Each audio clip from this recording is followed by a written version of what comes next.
Let's talk about you growing up. So, where did you grow up? Was it the Nashville area?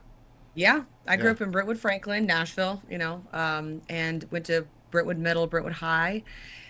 And then I went to Columbia State Community College for about a year. And then my first job out of school was working as a singer dancer at Dollywood, Wow. believe it or not. Yeah.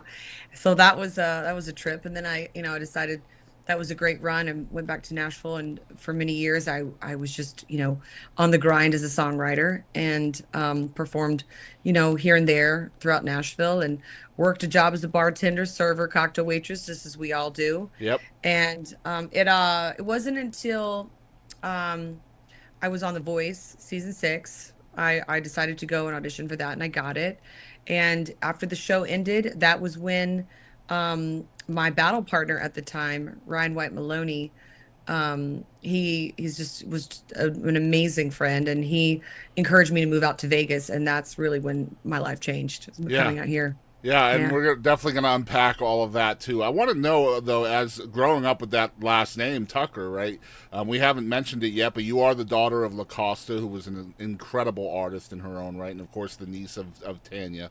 Um, but I want to hear about you, like growing up with those famous ladies in your lineage, and then deciding that you want to kind of follow in their giant footsteps.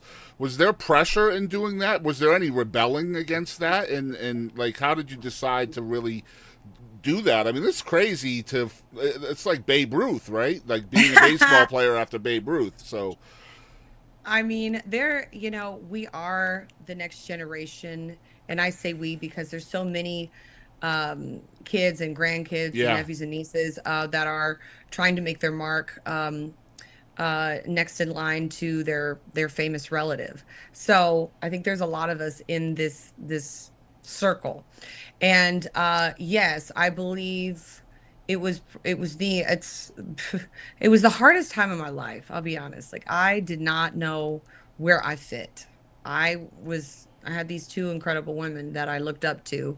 They introduced me to this beautiful world of music and performing and but how can I make it my own? And how can I be different? And how can I push the envelope in my own way? How can I, it was what was the message? What was the brand? What was the story at the end of the day? And so it took a lot of trial and error yeah, oh yeah, over the years. And I've, like I said, it wasn't really until I moved to Las Vegas because when I came out to here, and the West Coast is obviously so different than the East Coast. Nashville is completely different than Vegas, and thank God for it because I was really able to spread my wings. And I think that was the problem. I felt really kind of handcuffed to what I was supposed to be, yeah, and then there's this other part of my heart being pulled in so many other musical genre directions because I loved it. yeah, I always listen, my roots are country. I love country music, don't get me wrong, but how can I do it in a way that feels right to me and not fall I'm not like riding coattails of anybody. And so I just went through a huge phase of like, electronic rock and pop and jazz and blues. I mean, I swear I changed genres in my head yeah, 100 different times. And like I said, when I moved out to Las Vegas, what happens is you start performing live here every night if you're lucky enough. And I worked really hard to do that. So I started performing out here live, and it's 3 to 4, sometimes 5 hour shows, yeah. really long stints. And so you start learning all these different songs that you just love. You just love all these songs. So I'm singing all these different genres all night long. It's amazing. And so I'm starting to figure out what my voice likes, what my ear likes, what my body likes, vowels that are like really intricate details of like what works for me as an artist and like how and then I start turning that, like I'm starting to play around more with my songwriting and different ways of songwriting. And it's not just a guitar or just a piano. I'm using tracks or I'm using sounds. I was introduced to a lot of that based from my producer, my co-writer that I met out here. And it was such a beautiful transformation of what I thought I needed to do. And then I was able to incorporate all the musical genres that I loved. And I just started to make this music with these incredible people. My producer he was he's Grammy nominated. He for Chris Brown's Fine China. He does a lot of pop stuff with K-pop, hip hop, and he was just able to just get me. We started while working together, and he just kind of got me. So we've worked on these last couple releases together, and they've just been it's literally nail on the head as to who I am. Yeah. And like my first, well, not my first release, but Country Couture kind of really set the tone for like what it is that I wanted to share with the world. And it's really just it's color, it's positive, fun vibes, it's comedy, Yeah. and it's just a lot of light. And I was saying this the other day. I was like, you'll probably never hear me sing or write about a man bashing song, even though they're big sellers. But I'm like, Hmm.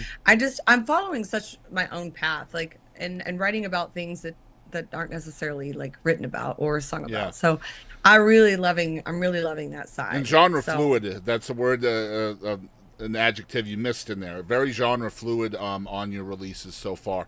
I'm gonna target one word out of that whole thing that you just said, and that's the word handcuff. And I want you said handcuff to the music, which was really where I was going with my initial question. Obviously, you have these giant people in your family, right? And the thing is, number one, they're both ladies, they're both females in a very male dominated industry, right? So yeah, I imagine number one, that's a huge thing to have in your corner, seeing two people that have really shattered that ceiling in a male dominated industry and having real success in it. But also, both of those women in your family that have had success in this industry are both crossover artists. They are both yeah. they are known for not just being country.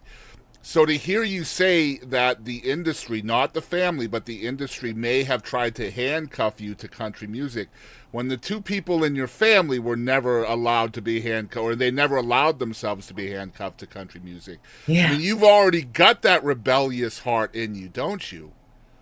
It is. It's strong. It